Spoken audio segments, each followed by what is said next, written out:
Welcome my dear रॉकर्ट्स। आज हम लेकर आए हैं 2023 में रिलीज हुई एक फील गुड मलयालम मूवी जिसका नाम है सोमांटे करिथाओ। मूवी का हीरो प्रकृति के साथ और प्रकृति के जरिए ही जीना चाहता है। उसे आर्टिफिशियल चीजों से सख्त नफरत है, इस कदर की जब उसकी वाइफ प्रेग्नेंट होती है तब वो जिद पकड़ लेता है कि उसकी डिलीवरी तो मैं खुद करूंगा। ऊपर से उसकी कुंडली में लिखा है कि अगर हीरो बाप बना तो बच्चा पैदा होने के 10 साल के बाद हीरो मर जाएगा। क्या ये सब सच हुआ? आखिर में हीरो का क्या हुआ? जानने के लिए वीडियो को एंड तक जरूर देखिए। फील गुड मूवी है तो आराम से रिलैक्स होकर देखिए, मजा आ जाएगा आपको। मूवी की शुरुआत में केरला के एक हरे भरे गांव को दिखाते हैं जहां अपना हीरो सोमन रहता है। वो इस गांव का विलेज एग्रीकल्चर ऑफिसर है। उसका मानना है कि इंसान की जरूरत की सारी चीजें प्रकृति में मौजूद है, इसलिए हमें जितना हो सके आर्टिफिशियल चीजों से दूर रहना चाहिए। वो सुबह बाहर आकर एक पेड़ से पत्ते तोड़ता है और उसी से दांत मांजता है। अब उसका पड़ोसी टूथपेस्ट और ब्रश यूज करता है तो वो उसे एडवाइस देता है कि पेस्ट ब्रश वगैरह सेहत के लिए खतरनाक होते हैं, इस पत्ते से दांत मांजो।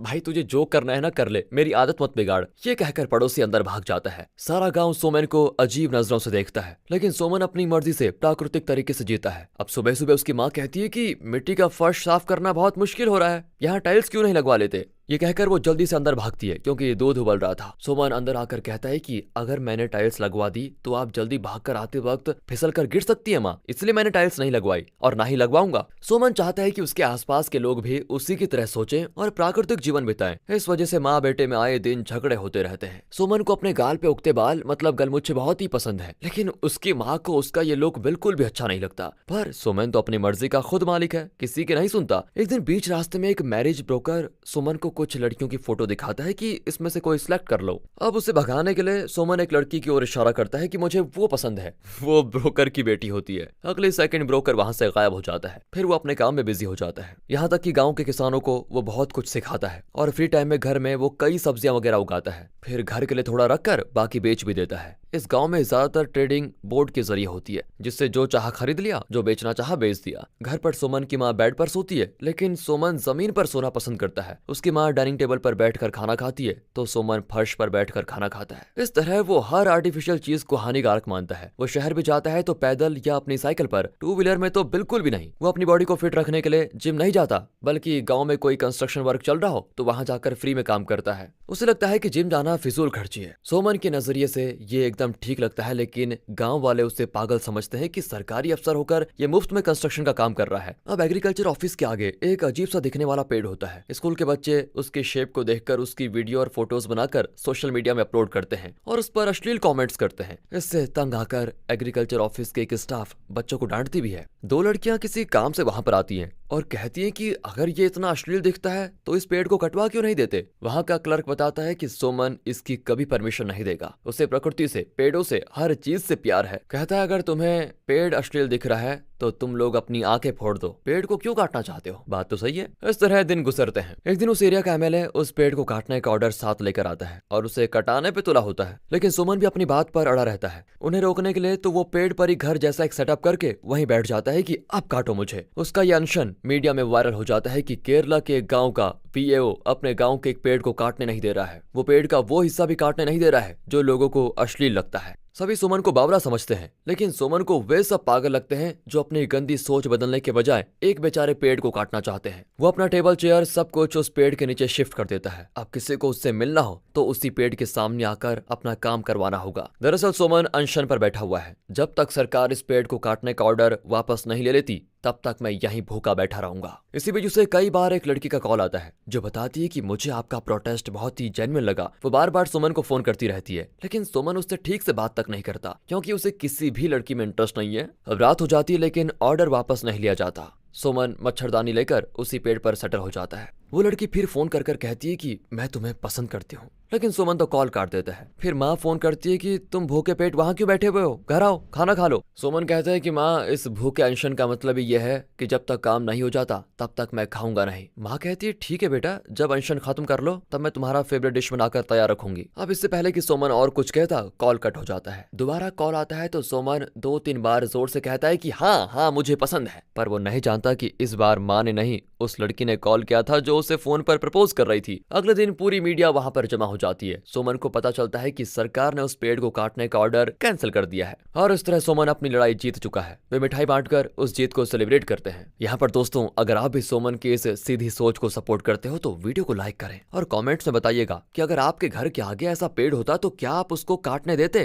खैर, सुमन ने पेड़ को बचा लिया। तभी ये कॉल आता है और सुमन की माँ फोन उठाती है। दरअसल सुमन की वो फैन जिसे सुमन ने देखा तक नहीं, उसने सुमन के घर का नंबर भी पता लगा लिया था। माँ कहती है कि बेटी वो तो कपड़े धो रहा है, सुखाने आएगा तभी बात कराऊंगी तुमसे। कुछ देर के बाद सुमन अंदर आता है तो वो लड़की फिर कॉल करती है। उससे बात करके सुमन रियलाइज करता है कि वो सुमन को जेन्युइनली पसंद करती है। अब जो शादी के नाम से कोसों दूर भागता था, इस लड़के से बात करके उसे पसंद भी करने लगता है। उसे लगता है कि यही मेरी लाइफ पार्टनर बनेगी। अब वो अपनी माँ से कहता है कि मुझे अर्जेंटली शादी करनी है। उसकी माँ खुश हो जाती है कि चलो कई सालों के बाद ये शादी के लिए माना। तो वो पूछती है कि लेकिन बेटा लड़की का नाम क्या है। सुमन उसका नाम मीरा बताता है। अगले दिन सुमन अपने फ्रेंड्स के साथ मीरा के घर जाता है। मीरा सुमन को देखकर बड़ी खुश होती है और अपने पेरेंट्स को बताती है कि मुझे इसी से शादी करनी है। लेकिन उसके पेरेंट्स सुमन के वायरल वीडियोस को देख चुके थे और अपनी बेटी की शादी उससे नहीं कराना चाहते, क्योंकि गांव वालों की तरह वे सुमन को पागल समझते हैं। मीरा की माँ कहती है कि ये तो कंस्ट्रक्शन साइट पर काम कर रहा था बेटा, इससे मैं अपनी बेटी कैसे दे सकती हूँ। अब सुमन का फ्रेंड बताता है कि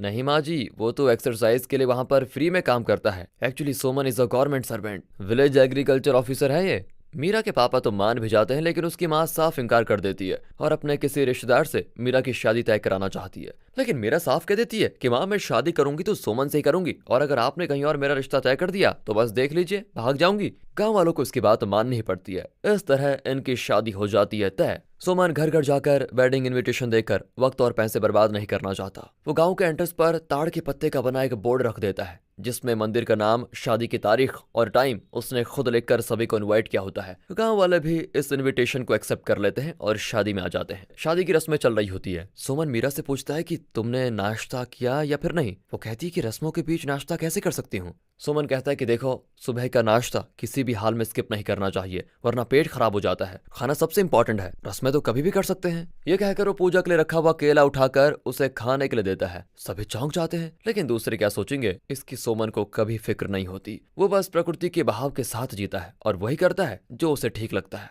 फिर मंगलसूत्र बनाने का टाइम आता है तो सुमन अपने पॉकेट में हाथ डालता है, लेकिन मंगलसूत्र नहीं होता। सुमन अपनी माँ से उनका मंगलसूत्र मांगता है। वो चिल्लाती है कि मैं क्यों दूं, तुमने जो खरीदा था वो कहाँ गया। अरे सुमन कहता है कि माँ वो कहीं खो गया है। और अब सभी को पता चल जाता है और सभी अलग अलग जगहों पर जाकर मंगलसूत्र को ढूंढने में लग जाते हैं। बहुत देर के बाद भी जब वो मिलता नहीं तो लोग तरह तरह की बातें करने लगते हैं। सुमन तंग आकर अपने गले में पहना हुआ गोल्ड चेन उतार कर मीरा को पहना देता है कि फिलहाल इसे मंगलसूत्र समझ लो, बाद में नया लगवा देंगे। इस तरह शादी हो जाती है। सुहाग रात में मीरा कमरे में आती है तो खांसने लगती है, क्योंकि कमरा धुएं से भरा होता है। मच्छर भगाने के लिए सुमन ने कोई जड़ी बूटी जला के रखी होती है। मीरा कहती है तुम मच्छर मारने का बैट या मशीन क्यों नहीं लगवा लेते। सुमन कहता है कि अरे जब तक जड़ी बूटियां हैं तो उन्हें यूज क्यों ना करें, क्यों मशीनों पर पैसा बर्बाद करें। फिर मीरा उसको ट्रेडिशनल तरीके से दूध पीने को देती है। सुमन कहता है मैं दूध नहीं पीता। मीरा कहती है मुझे भी दूध अच्छा नहीं लगता, लेकिन मूवीज में ये सीन आता है इसलिए मैं लेकर आ गई। ग्लास साइड में रखकर सुमन करता है दरवाजा बंद। फिर दोनों बैठकर करते हैं बातें। मीरा नया मोबाइल फोन मांगती है तो सुमन कहता है कि मोबाइल सेहत के लिए अच्छा नहीं होता, आदतें बिगड़ जाएंगी तुम्हारी। वो कहती है कि अरे मोबाइल को मैं खाने थोड़ी ना वाली हूँ जो सेहत बिगड़ जाएगी, प्लीज खरीद कर दो ना। सुमन तो टॉपिक ही चेंज कर देता है कि औरत और मर्द समान होते हैं, लेकिन लड़कियों के पेरेंट्स उन्हें पढ़ा लिखा कर आखिर में एक आदमी से उसकी शादी करवा देते हैं। फिर औरत को पति के घर रहना पड़ता है। पति की लाइफ जरा सी चेंज होती है, लेकिन पत्नी को नए घर में नए लोगों के साथ एडजस्ट करना पड़ता है। ये सरासर अन्याय है, लेकिन तुम टेंशन मत लो, मैं तुम्हारे साथ ऐसा कुछ भी नहीं होने दूंगा। तुम जब चाहो अपने मायके जितने दिन चाहो रह सकती हो, मैं तुम्हें लेके जाऊंगा, घर भी लाऊंगा। ये सब सुनकर मीरा बहुत रोती है। सुमन डर जाता है कि मैंने ऐसा क्या कह दिया जो तुम रो रही हो। मीरा कहती है मुझे अपनी माँ की याद आ रही है, मुझे उनके पास जाना है। अरे इस वक्त जाना चाहती हो क्या?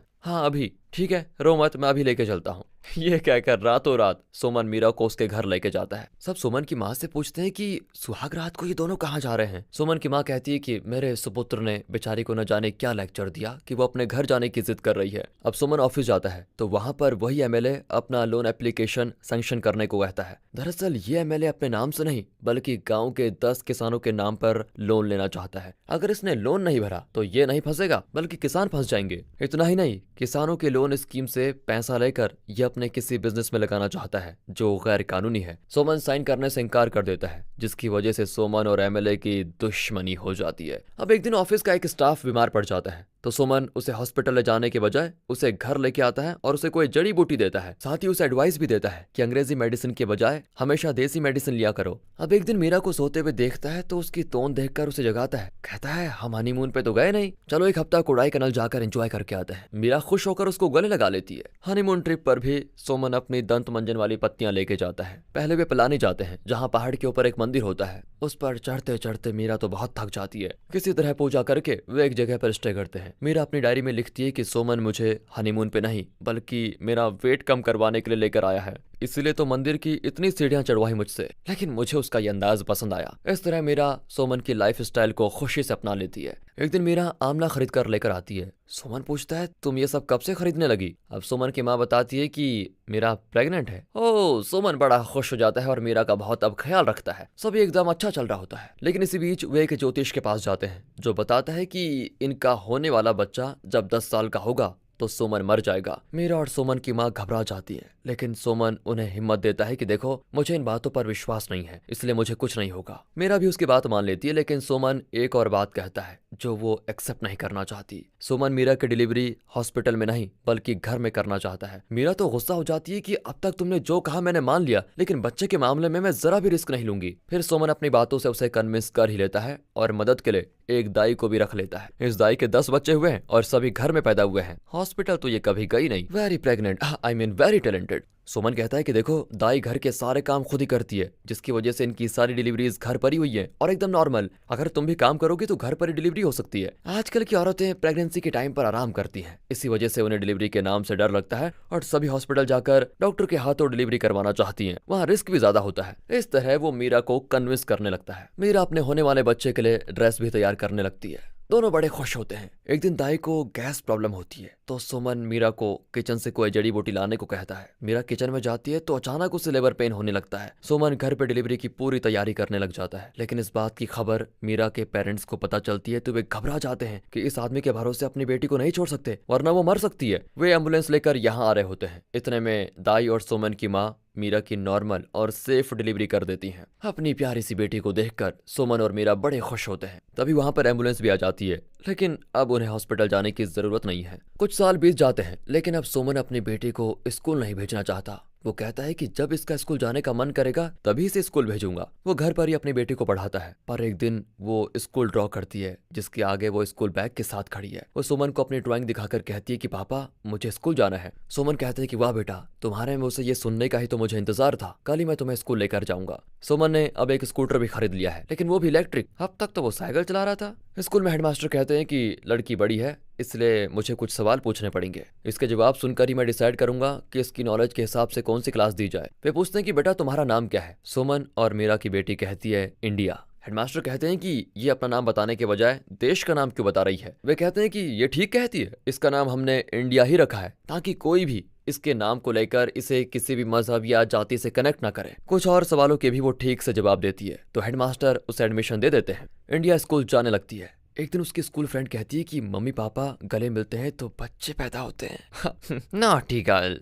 अब इंडिया घर आकर सोमन से पूछती है पापा क्या ये सच बात है? मीरा उसको डांटती है कि ये सीख रही हो तुम स्कूल में? पर सोमन कहता है अरे उसे डांटो मत, अगर हमसे उसे जवाब नहीं मिला तो कोई और उसको गलत जवाब भी दे सकता है। इससे बेहतर तो यही होगा कि हम ही उसको ढंग का जवाब दे दें। सोमन अपनी बेटी को बताता है कि मैं और तुम्हारी माँ एक दूसरे से बहुत प्यार करते हैं। हमारे प्यार की वजह से ही तुम अपनी माँ के पेट में पलने लगी और धीरे धीरे बड़ी होकर एक दिन बाहर आ गई। अब तुम इतनी बड़ी हो गई हो कि इतने मुश्किल सवाल पूछ रही हो। ये कहकर सोमन इंडिया को गले लगा लेता है। सब कुछ ना बताने के बावजूद सोमन ने इंडिया की उम्र के हिसाब से उसे वो बता दिया जो उसके समझ में आ पाए। फिर वो इंडिया को स्विमिंग सिखाता है, लेकिन तालाब में मछलियां मरी पड़ी होती हैं। गांव में सभी कहते हैं कि बर्ड फ्लू आ रहा है। सोमन का फ्रेंड और उसकी पत्नी बतख पाल रहे होते हैं। तभी एमएलए आकर बहुत कम दाम पे उनके बतख खरीदना चाहता है। वो उन्हें डराता है कि अगर इन्हें बर्ड फ्लू हो गया तो तुम्हारा बहुत नुकसान होगा, इसलिए मैं जो दाम देता हूँ वो ले लो और सारे बतख मुझे दे दो। वो दोनों बेचारे घबराकर उसे बेचने ही वाले होते हैं, लेकिन सोमन उन्हें रोक लेता है कि इसे बतख मत दो, गांव में कोई बर्ड फ्लू नहीं फैला है। इस बार भी सोमन और एमएलए की टकरार हो जाती है। सुमन गांव वालों को बताता है कि गांव में बर्ड फ्लू नहीं फैला है, ये अफवाह एमएलए ने फैलाई है ताकि आप सभी अपनी मुर्गियां और बतख कम दाम पर उसको बेच दें और इस तरह इस गांव में उसके फार्म के अलावा और किसी के पास कोई फार्म नहीं होगा, ना ही बतख ना ही मुर्गियां। ये इसका बिजनेस ट्रिक है। और तालाब की मछलियां इसीलिए मरी पड़ी है क्योंकि इसकी फैक्ट्री के केमिकल्स यहाँ पर डिस्पोज किए गए हैं। अगर आपको विश्वास नहीं है तो मैं अपनी बात को साबित कर सकता हूँ। ये कहकर सुमन और उसके दोस्त एक बतख को पाल कर खाते हैं। इतने में पुलिस आ जाती है और सभी को वहां से भेज देती है। इसके बाद सुमन का सीनियर ऑफिसर उसे परेशान करने लगता है। तंग आकर सुमन नौकरी छोड़ देता है। अब ये जानकर मीरा के पेरेंट्स कहते हैं कि कितने लोग सरकारी नौकरी के लिए उम्र भर इंतजार करते रहते हैं, लेकिन तुमने ये नौकरी क्यों छोड़ दी? अब मेरी बेटी और पोती का क्या होगा? सुमन कहता है कि वो सब मैं संभालूंगा, आप फिक्र ना करें। मीरा सुमन को सपोर्ट करते हुए कहती है, तुम घर और बेटी को संभालो, मैं पापा का कैटरिंग बिजनेस चलाकर कुछ पैसे कमा सकती हूँ। एक दिन सुमन के ऑफिस स्टाफ की तबीयत बहुत खराब हो जाती है। ये वही है जिसे सुमन ने हॉस्पिटल जाने से रोका था और जड़ी बूटियां दी थी। उस दिन सुमन के साथ मिलकर इसने भी बतख खाया था। उसकी वाइफ उसे हॉस्पिटल लेकर जाती है और तब एमएलए भी हॉस्पिटल में होता है। वो कहता है कि तुम्हारा पति बर्ड फ्लू की वजह से मरा है क्योंकि उस दिन सुमन के साथ मिलकर उसने भी बतख खाया था। सुमन उसे देखने आता है तो सभी मिलकर उसको मारने लगते हैं कि तुम्हारी वजह से वो मरा है। इतने में पुलिस आकर सुमन को अरेस्ट करके लेके जाती है। तब उसके दूसरे कलीग आकर पुलिस स्टेशन में धरना करते हैं कि उस दिन कई लोगों ने बतख खाया था, उन्हें तो कुछ नहीं हुआ, जो मरा है उससे पहले भी उसे कोई बीमारी रही होगी। बिना कुछ इन्वेस्टिगेट किए सुमन को अरेस्ट क्यों किया आप लोगों ने? अब पुलिस भी बिना केस दर्ज किए सुमन को छोड़ देती है, लेकिन सुमन एकदम टूट जाता है। इंडिया स्कूल जाती है तो वहां अचानक हेडमास्टर अपनी छाती पकड़कर गिरते हैं। सभी को लगता है कि वो मर गए, लेकिन इंडिया सीपीआर करके उन्हें बचा लेती है। मीरा को कॉल किया जाता है कि आपकी बेटी ने हेडमास्टर की जान बचाई। मीरा बड़ी खुश होती है और सुमन को बताने जाती है। तभी सुमन के सर पर नारियल गिरता है और उसे तुरंत हॉस्पिटल लेकर जाते हैं। वहां ट्रीटमेंट के बावजूद भी सुमन मर जाता है। अब सभी को लगता है कि ज्योतिष की बात सच निकली। इंडिया 10 साल की हो चुकी है, इसलिए सुमन की जान चली गई। हॉस्पिटल से उसकी लाश को घर लेकर आते हैं। पूरा गांव बहुत दुखी होता है, लेकिन तभी अचानक सुमन उठ खड़ा होता है और फिर से अनशन करने लगता है। मतलब सुमन मरा नहीं, वो एमएलए और डॉक्टर के झूठ का खुलासा करता है। दरअसल सुमन का कलीग बर्ड फ्लू से नहीं बल्कि हॉस्पिटल की एक मेडिकल स्टूडेंट की लापरवाही से मरा था। उसने कोई गलत इंजेक्शन उसको लगा दिया, लेकिन डॉक्टर और एमएलए मिले हुए थे तो डॉक्टर ने एमएलए से मदद मांगी। एमएलए जो सुमन से बदला लेना चाहता था, उसने ये बात फैला दी कि सुमन ने जो बतख खाया वो बर्ड फ्लू से इन्फेक्टेड था, जिसकी वजह से वो आदमी मारा गया। इतना ही नहीं, इंडिया ने सीपीआर करके स्कूल हेडमास्टर को बचा लिया था, लेकिन उसके बाद इस डॉक्टर ने हेडमास्टर को डराया कि उसके हार्ट में प्रॉब्लम है और उसे हॉस्पिटल में रखा और भारी बिल भरने पर मजबूर कर दिया। जब हेडमास्टर ने सुमन को ये बात बताई तो सुमन ने डॉक्टर और एमएलए की काली करतूतों को एक्सपोज करने के लिए यही नाटक किया था। अब सभी को पता चल जाता है कि एमएलए की फैक्ट्री से जो केमिकल वेस्ट निकलता है उसी की वजह से तालाब में कई मछलियां मरी गई हैं। लेकिन एमएलए ने इस बात को कवर अप करने के लिए बर्ड फ्लू की अफवाह फैलाई और गांव के कुछ हेल्दी बतखों को मार डाला और बाकी बर्ड्स को कम दाम में खरीदा। उसका ये प्लान था कि जब वो सारे बर्ड्स खरीद लेगा तो एक और अफवाह फैलाएगा कि अब कोई बर्ड फ्लू नहीं है, फिर वो मार्केट में डिमांड पैदा करके ज्यादा रेट पे बतख बेचेगा। सबका खुलासा करने के लिए सुमन और मीरा की तारीफ में एक फंक्शन होता है। उसमें सुमन पूछता है कि अगर इस जगह पर अचानक आग लग जाए तो आप क्या करेंगे? सभी कहते हैं कि हम यहाँ से भाग जाएंगे। सुमन कहता है कि आप सिर्फ प्रॉब्लम से भागने की बात कर रहे हैं, आग को बुझाने की बात तो कोई कर ही नहीं रहा। यहाँ एक फायर एक्सटिंग्विशर है, लेकिन मुझे भी उसका इस्तेमाल करना नहीं आता और यही हमारी प्रॉब्लम है। हमें थ्योरेटिकली कई बातें पता है, लेकिन एक इमरजेंसी सिचुएशन में प्रैक्टिकली क्या करना है ये हमें किसने नहीं सिखाया। इसलिए मैं अपनी बेटी को प्रैक्टिकल बातें सिखाता हूँ। अगर ये 4 साल की उम्र में स्कूल चली जाती तो सिर्फ ABCD सीखती। उस दिन हेडमास्टर की इमरजेंसी सिचुएशन में CPR करके उन्हें बचा नहीं पाती। हमें अपने बच्चे को प्रैक्टिकल बातें पहले सिखानी चाहिए, ना कि बैग भर के किताब लेकर स्कूल जाओ और ABCD आज ये पढ़ाया वो चैप्टर कल याद करके सुनाओ बकवास। जो लोग सुमन को पागल समझते हैं अब वे उसकी इज्जत करने लग जाते हैं, उसको पूरी सपोर्ट देते हैं। इंडिया को अवार्ड भी दिया जाता है। प्रैक्टिकली तो यहाँ मूवी का एंड हो जाता है, लेकिन अपना हीरो का कैरेक्टर कुछ अलग है दोस्तों, और वो एक और अनशन शुरू करता है कि साल में एक दिन लॉकडाउन होना चाहिए। और इसी के साथ आप भी हमारे दूसरे चैनल मूवीज वेदर को सब्सक्राइब करें, सपोर्ट करें। मिलते हैं दोस्तों ऐसी इंटरेस्टिंग वीडियो के साथ, तब तक के लिए गुड बाय। अपना बहुत बढ़िया ख्याल रखिए, मिलते हैं अगली वीडियो में। ध्यान रखिए अपना। Finally thanks for watching.